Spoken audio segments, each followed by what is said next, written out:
Hello my dear aspirants, welcome in my YouTube channel Sumitra the way of success. और मैं हूं Gautam sir, और आप सभी के लिए आज से एक नई क्लास जो कि बिल्कुल फ्री होगा आपके लिए। और ये क्लास अगर आप जूनियर क्लास में हो तो भी आपको फ़ायदा करेगा, और यदि आप कोई कंपटीटर हैं तो भी आपको ये क्लास बेनिफिट देगा। बल्कि आप अगर इंग्लिश में जीरो से सीखना चाहते हैं आपका अगर इंग्लिश लैंग्वेज और इंग्लिश में ग्रामेटिकली अगर आपको प्रॉब्लम है, तब आपको यहाँ से आप हमारे इस क्लास से अगर आप कंटिन्यू बने रहते हैं तो मैं आपको जीरो लेवल से इंग्लिश सिखाऊंगा, वो भी बिल्कुल बेसिक तरीका से। इसमें आपको कोई चीज़ के लिए प्रॉब्लम नहीं होगी, बिल्कुल बेसिक होगा। और एकदम जीरो से एडवांस मैं आपको लेकर चलूंगा इंग्लिश के लिए। जीरो टू एडवांस ये हमारा जो है क्लास रहेगा, जीरो टू एडवांस। और यहाँ से आप वो सभी चीज़ बारीकी से सीखेंगे। यदि आप कभी पैसे की तंगी के कारण फाइनेंशियली प्रॉब्लम है या फिर इंग्लिश नहीं समझ में आ पा रही है, तो आप घबराना नहीं है आपको। मैं बिल्कुल फ्री और बिल्कुल आसानी से मैं आप लोगों को इंग्लिश सिखाने का प्रयास करूंगा। तो जिसमें आज मैं आप लोगों से शुरू करूंगा आर्टिकल से। तो आर्टिकल से शुरू करूंगा ये हमारा लेक्चर जो होगा।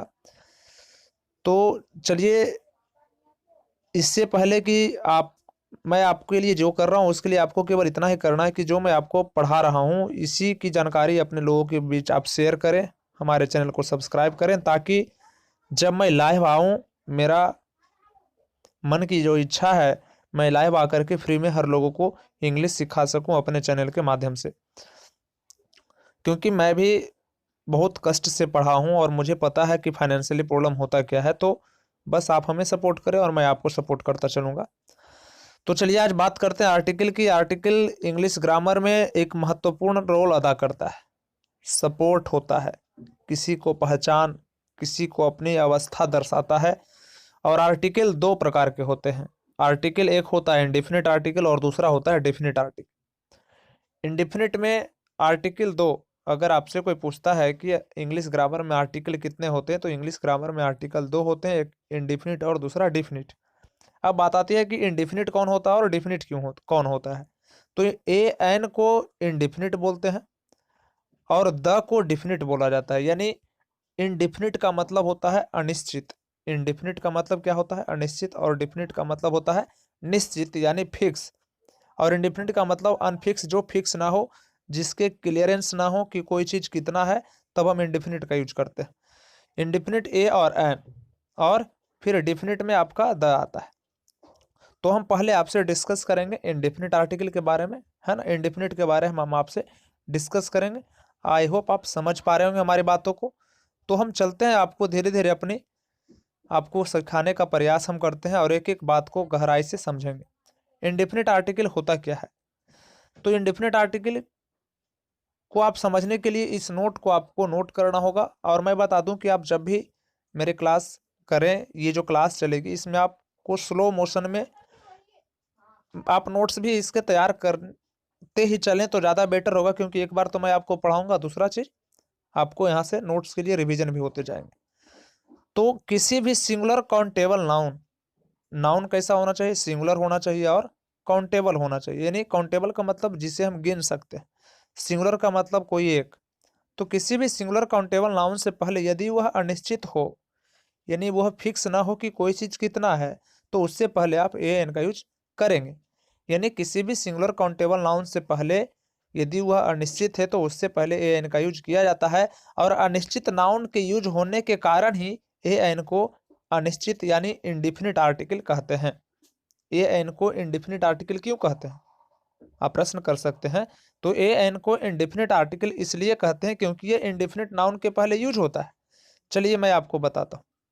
अगर आपने एक हिंदी लिखा कि मैं आम खाता हूँ, हिंदी में लिखा हुआ है कहीं पर मैं आम खाता हूँ, तो अब बताइए कि मैं आम खाता हूँ में आम डिफिनिट नहीं है कि मैं एक आम खा रहा हूँ कि दो आम खा रहा हूँ, ऐसा तो कहीं लिखा नहीं है आम के पहले। यदि आप हिंदी से समझते हैं कि मैं आम खाता हूँ, मैं आम खाता हूँ, चलिए आपको हम लिख करके दिखाने का प्रयास करते हैं।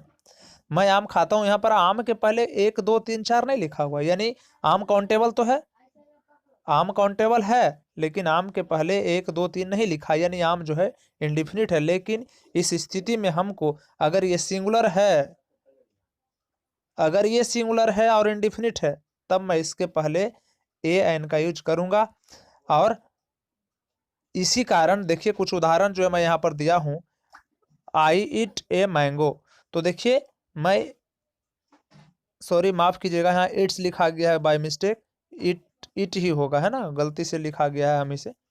आई इट ए मैंगो, क्योंकि अगर सब्जेक्ट सिंगुलर तो वर्ब भी सिंगुलर, लेकिन आई को और यू जो है अपने साथ हमेशा वर्ब प्लूरल लेता है, ठीक है।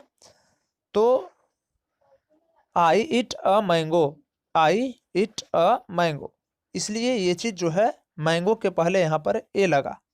अब चलिए देखते हैं, सी इज अ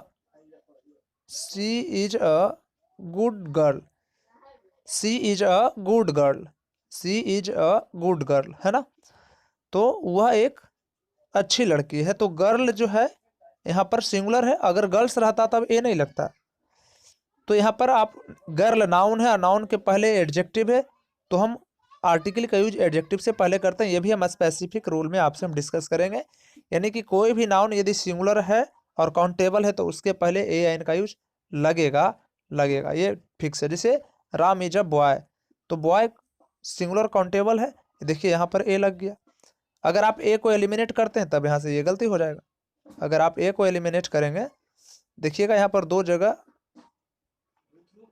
दिए थे लिखने के लिए, तो ये यहाँ पर बाय मिस्टेक हो गया है। वो गलती क्या है मैं आपको बता दूं। पहला इसको आप एस को यहाँ से हटाएंगे और यहाँ पर 2 बार सी लिखा गया इज के जगह पर, ठीक है, आप समझ सकते हैं मैं क्या कहना चाह रहा हूं। तो ये हिसाब हो गई। अब कोई भी सिंगुलर काउंटेबल नाउन रहेगा उसके पहले ए लगेगा। अगर हम राम इज बॉय केवल लिखेंगे तो गलत हो जाएगा, आप समझ गए होंगे। चलिए आगे बढ़ते हैं। अगला जो पॉइंट है हमारा, वो सबसे कन्फ्यूजन पॉइंट होता है और अक्सर लोग इसमें कन्फ्यूज कर जाते हैं। वो होता क्या है कि कहाँ ए का यूज करेंगे और कहाँ एन का यूज करेंगे, बात समझ रहे, कहाँ ए का यूज करेंगे और कहाँ एन का यूज करेंगे। तो ये सबसे बड़ी बात तो आपको याद रखना है कि इसको आप नोट कर लीजिएगा, जिससे आपको जीवन में कभी भी आर्टिकल में ए एन की समस्या नहीं होगी, ए एन से जुड़ी कोई भी समस्या आपको नहीं होगी।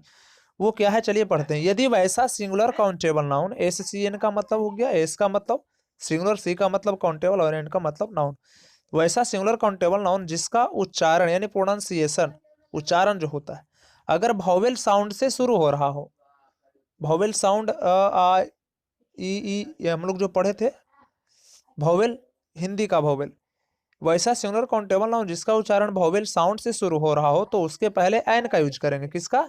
एन का यूज करेंगे, चाहे वो कॉन्सोनेंट लेटर से ही क्यों ना शुरू हो। हमें लेटर से मतलब नहीं है माय डियर फ्रेंड्स, हमें मतलब है उस वर्ड के प्रथम अक्षर के उच्चारण से मतलब है।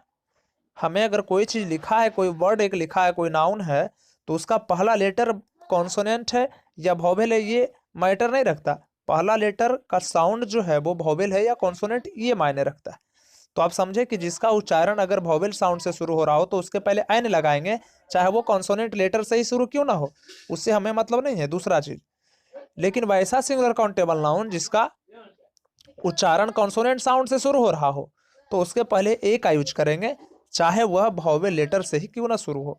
मेरा मतलब है वर्ड जो है वो, जैसे देखिए अम्ब्रेला लिखा हुआ है, तो अम्ब्रेला क्या होता है? अ से शुरू होता है, अम्ब्रेला बोलते हैं, अम्ब्रेला, है ना, अम्ब्रेला होता है।